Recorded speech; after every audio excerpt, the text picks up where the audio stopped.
আসসালামু আলাইকুম ওরহমতুল্লাহি ওবরাকাতু হামিদ ও মুসাল্লিয়ান আম্মা বাদ। সম্মানিত দর্শক মণ্ডলী, আমি যে জায়গায় এখন অবস্থান করছি ওই জায়গাটি হচ্ছে মসজিদে কুবা, অর্থাৎ যখন বিশ্বনবী মোহাম্মদ সাল্লাল্লাহু আলাইহি ওয়াসাল্লাম মক্কা থেকে মদিনায় হিজরত করেছিলেন, মদিনায় ঢোকার পূর্বে যে জায়গায় অবস্থান করেছিলেন এবং যে জায়গায় একটি মসজিদ স্থাপন করেছিলেন ওই মসজিদের কাছেই আমি রয়েছি, যে মসজিদটির নাম হচ্ছে মসজিদে কুবা।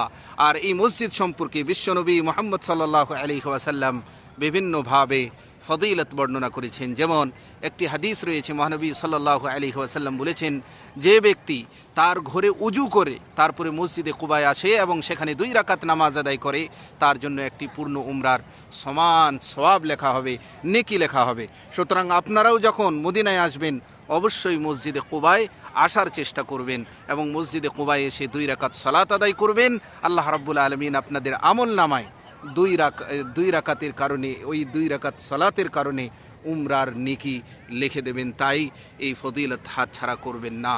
প্রিয় দিনী ভাইরা আমার, আর সাহাবী হযরত আব্দুল্লাহ ইবনে উমর রাদিয়াল্লাহু আনহু বর্ণনা করেছেন, রাসূলুল্লাহ সাল্লাল্লাহু আলাইহি ওয়াসাল্লাম প্রতি শনিবার মসজিদে কুবায় আসতেন, কখনো পায়ে হেঁটে কখনো সওয়ার হয়ে তিনি সেখানে 2 রাকাত নামাজ আদায় করতেন। রাসূলুল্লাহ সাল্লাল্লাহু আলাইহি ওয়াসাল্লাম যে ব্যক্তি তার ঘরে সুন্দরভাবে উজু করবে এর ফজিলত বর্ণনা করেছেন, তার সাথে সাথে এই মসজিদের ব্যাপারে বলেছেন যে তাকওয়ার ভিত্তিতে এই মসজিদটি প্রতিষ্ঠিত হয়েছে, তাকওয়ার উপরে প্রতিষ্ঠিত হয়েছে, কারো উপরে জুলুম করে নয়, অন্যায় করে নয়, অত্যাচার করে নয়, বরং এই মসজিদটি প্রতিষ্ঠিত হয়েছে তাকওয়ার উপরে।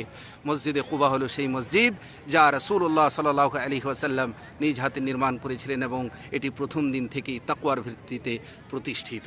রাসূলুল্লাহ সাল্লাল্লাহু আলাইহি ওয়াসাল্লামের নিয়মিত আগমন হতো এই মসজিদে কুবায়। নবী করিম সাল্লাল্লাহু আলাইহি ওয়াসাল্লাম নিয়মিত মসজিদে কুবায় যেতেন, বিশেষ করে প্রতি শনিবার তিনি কখনো হেঁটে কখনো সওয়ার হয়ে সেখানে যেতেন এবং সালাত আদায় করতেন এবং সাহাবাদেরকেও উৎসাহ দিতেন এবং সাহাবীদের মধ্যেও এই উৎসাহ পাওয়া যেত। রাসূলুল্লাহ সাল্লাল্লাহু আলাইহি ওয়াসাল্লাম সাহাবেদের মসজিদে কুবায় নামাজ পড়তে উৎসাহিত করেছেন এবং তার ফজিলত বর্ণনা করেছেন এক হাদিসে, যেটা আমি কিছুক্ষণ আগে আপনাদেরকে স্মরণ করালাম। তাছাড়া কোরআনের মধ্যেও এই মসজিদ সংক্রান্ত দলিল রয়েছে। আল্লাহ তাআলা সূরা তাওবার আয়াতে মসজিদ কুবার মর্যাদা পরিপূর্ণভাবে ইরশাদ করেছেন, যেখানে সূরা তাওবায় বলা হচ্ছে যে মসজিদ প্রথম দিন থেকেই তাকওয়ার ভিত্তিতে প্রতিষ্ঠিত, সেখানে দাঁড়িয়ে নামাজ পড়া অবশ্যই অধিক যোগ্য। সেখানে এমন লোকেরা আছে যারা নিজেদের পরিশুদ্ধ করতে ভালোবাসে আর আল্লাহ পরিশুদ্ধদের ভালোবাসেন।